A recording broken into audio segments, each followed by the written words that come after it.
ओम शांति। 17 जुलाई 2025 आज का पुरुषार्थ। बाबा कहते हैं, मीठे बच्चे, ऊंच बनना है तो अपना पोता मेल रोज देखो, कोई भी कर्मेंद्रिय धोखा न दे। आंखें बहुत धोखेबाज हैं, इनसे संभाल करो। सबसे बुरी आदत है जबान का स्वाद। कोई अच्छी चीज देखी तो छिपाकर खा लेंगे। छिपाना अर्थात चोरी। चोरी रूपी माया भी बहुतों को नाक कान से पकड़ लेती है। इससे बचने का साधन जब भी कहाँ बुद्धि जाए तो खुद ही खुद को सजा दो। बुरी आदतों को निकालने के लिए अपने आप को खूब फटकार लगाओ। आत्म अभिमानी होकर बैठे हो, हर एक बात अपने आप से पूछनी होती है। हम आत्म अभिमानी हो बैठे हैं और बाप को याद कर रहे हैं। यहाँ बूढ़े, बच्चे, जवान आदि सब बैठ सकते हैं। ये है माया पर जीत पाने के लिए सेना। बच्चे जानते हैं माया बड़ी प्रबल है। कर्मेंद्रियां ही सबसे जास्ती धोखा देती हैं। चार्ट में ये भी लिखो कि आज कौन सी कर्मेंद्रिय ने धोखा दिया। आंखें बहुत नुकसान करती हैं। हर एक कर्मेंद्रिय देखो कौन सी कर्मेंद्रिय बहुत नुकसान करती है। आंखें बहुत धोखा देने वाली हैं। अच्छे अच्छे बच्चों को भी माया धोखा दे देती है। भल सर्विस अच्छी करते हैं, परंतु आंखें धोखा देती हैं। इस पर बड़ी जांच रखनी होती है, क्योंकि दुश्मन है ना, हमारे पद को भ्रष्ट कर देती है। तुम बच्चों को तो जो कुछ मिलता है वो अविनाशी वर्षा हो जाता है। वहां धन की लालच होती ही नहीं। ऐसी कोई अप्राप्ति होती नहीं जिसके लिए माथा मारना पड़े। रोज अपना पोता मेल देखना चाहिए। कौन सी कर्मेंद्रिय ने धोखा दिया। जबान भी कोई कम नहीं। कोई अच्छी चीज देखी तो छिपाकर खा लेंगे। समझते थोड़े ही हैं कि ये भी पाप है।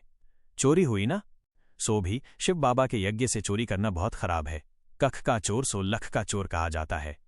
तारांकन बहुतों को माया नाक से पकड़ती रहती है। ये सब बुरी आदतें निकालनी है। बाप समझाते हैं, ऊंच पद पाना है तो श्रीमत पर चलो। बाप कहते हैं, ये भूलो मत, गफलत करने से फिर बहुत पछताएंगे। कभी ऊंच पद नहीं पाएंगे। अपनी उन्नति करनी है तो बाप जो डायरेक्शन देते हैं उसे अमल में लाओ। सारे दिन का पोता मेल देखो। भूलें तो बहुत होती रहती हैं। माला का दाना बनने में बड़ी मेहनत है। 8 रत्न है मुख्य, 9 रत्न कहते हैं।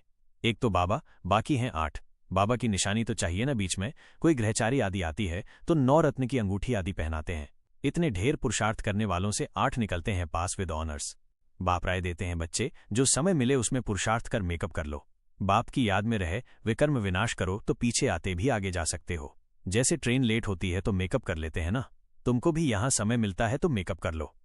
बच्चे, स्वयं को आत्मा अर्थात पॉइंट ऑफ लाइट, मास्टर सर्वशक्तिमान समझ, मुझ परमात्मा अर्थात पॉइंट ऑफ लाइट सर्वशक्तिमान को याद करो। ये याद ही आत्मा को शक्तिशाली बनाती है और शक्तिशाली आत्मा ही सर्व परिस्थितियों को सहज ही पार कर अपनी मंजिल पर पहुंच सकती है।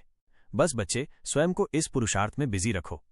जितना आप स्वयं को ऊंच स्वमान में अनुभव करोगे अर्थात स्वयं को विशेष आत्मा समझ कर्म व्यवहार में आओगे, उतना ही इस जड़जड़ी भूत दुनिया से न्यारा होना सहज हो जाएगा और न्यारी आत्मा ही बाप की प्यारी बन बाप यानी परमात्मा पिता के कार्य में मददगार बन सकती है। बच्चे, स्वयं के मन बुद्धि पर अटेंशन रखो और बार बार मन बुद्धि द्वारा स्वयं को ऊंच स्वमान में स्थित कर सर्वशक्तिमान बाप के संग जाकर बैठ जाओ। देखो बच्चे, ये जो समय जा रहा है वो इस कल्प का अंतिम अर्थात लास्ट घड़ियां जा रही है, तो सभी आत्माओं का हिसाब किताब क्लियर होना है और सभी को शांत और पवित्र बन घर जाना है।